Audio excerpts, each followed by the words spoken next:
Hey folks, Kevin here. Well, it's September 1st, 2021, and I thought what I'd do today is take a few minutes and try and respond to a few of the comments and questions. And by the way, I really enjoy and appreciate everyone taking the time to ask questions and leave comments, make suggestions, all of those things. I think that's wonderful.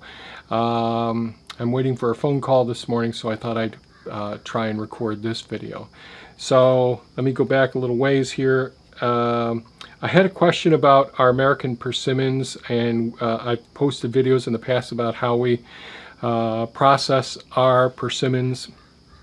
Carolyn had asked about, she's in zone 8, she had a large male tree and the birds planted some female persimmons, and she was wondering about, can you can them? And she had read someplace that, or saw someplace that that you can't can persimmons.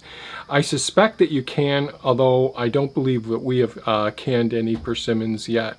We have several large freezers, so we freeze the majority. We eat them like crazy after the first frost, but we freeze the persimmons to use in breads and pies and puddings and all sorts of things. But I bet you can persimmons. I don't know for certain. It's something I'll have to do some research on, and maybe this winter I'll do that after we harvest a lot of the persimmons. Look at another question we have here. Eric asked, this was my greenhouse disassembly, the new greenhouse disassembly. Geez, that's several years old. I think in 2012 I started taking that apart. And Eric, there is a whole video series on me reassembling the greenhouse over time, so I do recommend watching that. But his is a little bit smaller than ours, 18 by 32, and he was wondering if it came apart in sections, like 8-foot by 10-foot sections. The only things that were I took apart complete were the trusses. I left them intact, but every other piece I took apart, and I had to completely clean, because this was about 1970 the greenhouse was built. So I completely cleaned every nut, bolt, and piece. I still have some more pieces to clean, but it's an ongoing project. And no, there were no obvious sections that I could break down like that. But for me to transport it, I needed to break it down into its smallest components. Ben Ducetti, I hope I'm pronouncing your last name correctly. Ben also got a B2601, that's Thea's new Kubota tractor, and he recommended two things. One is, I'll call it like a doorknob, that goes on the steering wheel. My dad had them on his trucks and cars when I was a kid. I did buy one before we actually got the tractor. I haven't installed it yet. It goes on the steering wheel. I want Thea to feel comfortable where we put it and all. It probably doesn't make a difference. But I have ordered the B2650, which is similar, just a little bit, I think a little bit bigger tractor than the B2601, which Thea has.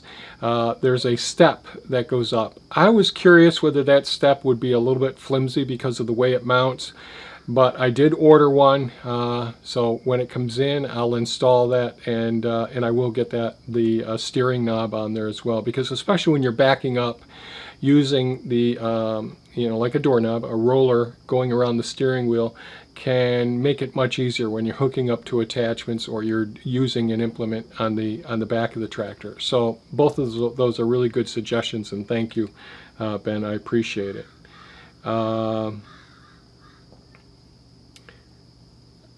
Raj had actually commented on my, I think this was on the, yes, on absorptive capacity of the soil, trying to build carbon into the soil. And yes, I did use absorptive capacity, that term, an awful lot, which I think is such an important term, because it really tells you about how much carbon is in the soil, and as opposed to a percolation test, which you might do for a pond or for a septic system, a whole variety of different things that you could use that test for.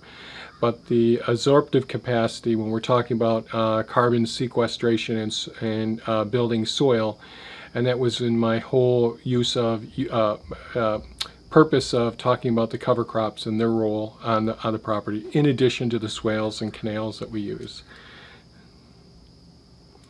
Earl Shine actually made a comment. He asked, are you going to preserve some of the stone walls as a memory to the homesteaders that tried to make a living on your farm? I wonder how old the trees are in the fields that were surrounded by stone walls. There may even be a lot of hidden info in old archives, newspapers, etc. Yes. We only know for certain what's in our abstracts going through the property over time, which isn't that old. I did speak with the town historian before he retired. There's been a new town historian who I've met a couple of times, but we haven't gone through this. The road that we live on just used to be one door down, but now it's several doors down because people have built places in between. There was a one-room schoolhouse right across the street, just a couple hundred yards from where I'm sitting right now, and it's deteriorated. The property that was the town dump that is along our private road that we have, that is now a large gravel mine, that property there, we tried to purchase that land twice historically, and you know, we went through the history of that property, but you know, it's one of those things where many well over 100-year-old trees on there that were all harvested years ago. On our property, I think I've shown in videos in the past the stone foundations, and I think these predate the I think these are Native American stone foundations there. There is a homesteader foundation and a well, but we also have a well that I found many years ago that's really tiny that I think was a Native American well as well. There are, if you're interested in the Catskills, there are people, archaeologists who have done research on the stone mounds, and I've talked about some of the stone mounds that we have here, and some of the stone formations, the Native American stone foundations that they built their buildings on as well, up here in the Northeast. So that does fascinate me. I am not going to disturb the foundations. Maybe this fall or early in the spring, before all the herbaceous and weeds, all the material that grow up, that obscures the view. But there's several foundations on this property, and one of the things that has happened over the years is a small piece of the property that my brother owned originally, then sold to a gentleman, then was sold several times. It ended up being a party place. So the areas that I'm working in now, where the stone walls are now, it's just loaded with trash, and it was used to party, and lots of gunfire there, and things broken, lots of trash. So those are things that I'm cleaning up in that area at this point. So I am going to try and preserve those stone foundations, and it depends on how much of the stone walls I need for the roads that I'm putting in on the property. And I'm using a lot of stone walls right now to build, and I'll do an update before too long, just going down in that area, and I'll at least show you where the homestead is, the original homestead, and the well that I covered up. I think I showed that earlier this spring, but I'll try and do a better shot and get cameras down in the well so you can see. But that's certainly one of the wells that are here, and we have an older well that I think may be Native American as well. So these things fascinate me. I like to be in touch with the archaeology department at Oswego again. I haven't been in touch with them in decades.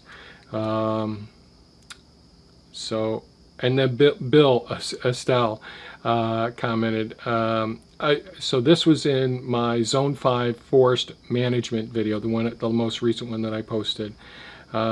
Step 1, absolutely chop the grapevine stem at the ground.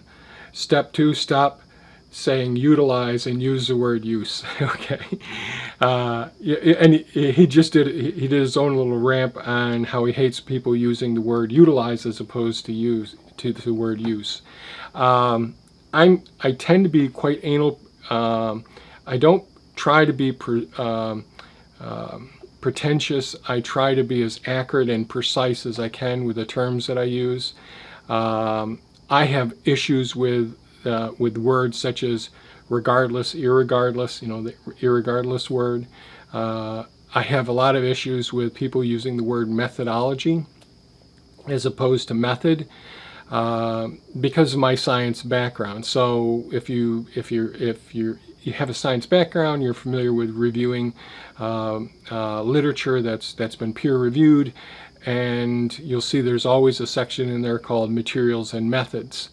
And methods are the choice, is the ultimate end of the selecting of various methods to use for whatever process the publication that's being done.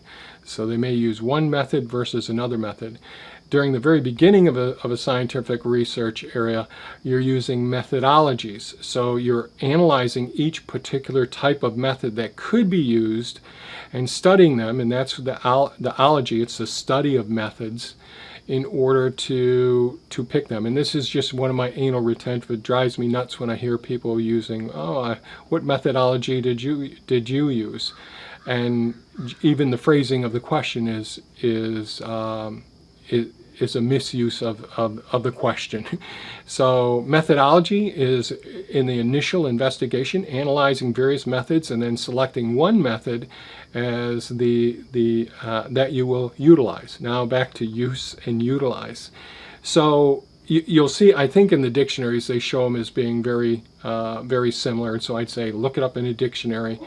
But like when I'm taking something apart that I want to use the parts from, I take the bolts, the screws, whatever it is, some of the metal, maybe the motor, maybe a transducer, whatever it is, I'm thinking about, geez, I'm going to use these parts in the future, so I take apart a used item and part it out with the intentions of using those parts.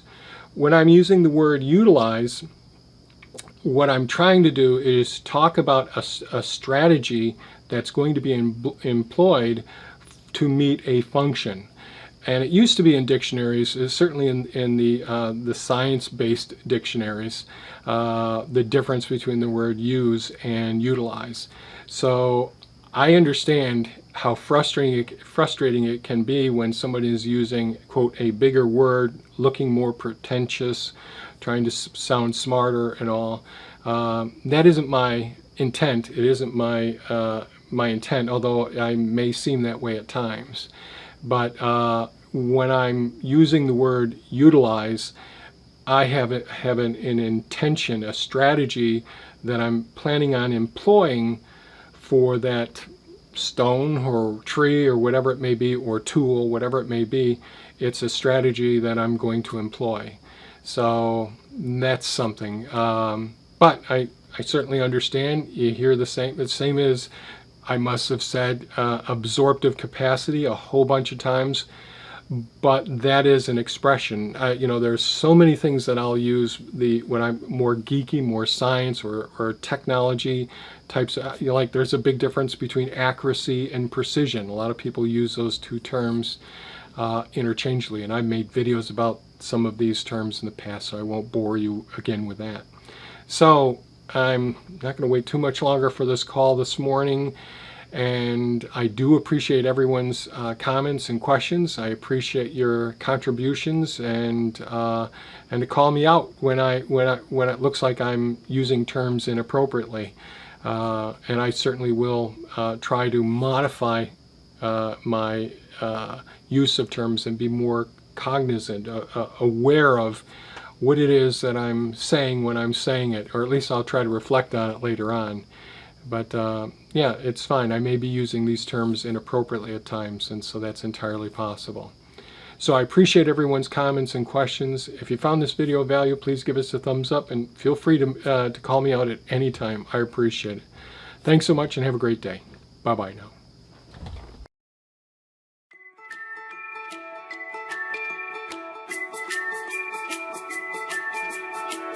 now.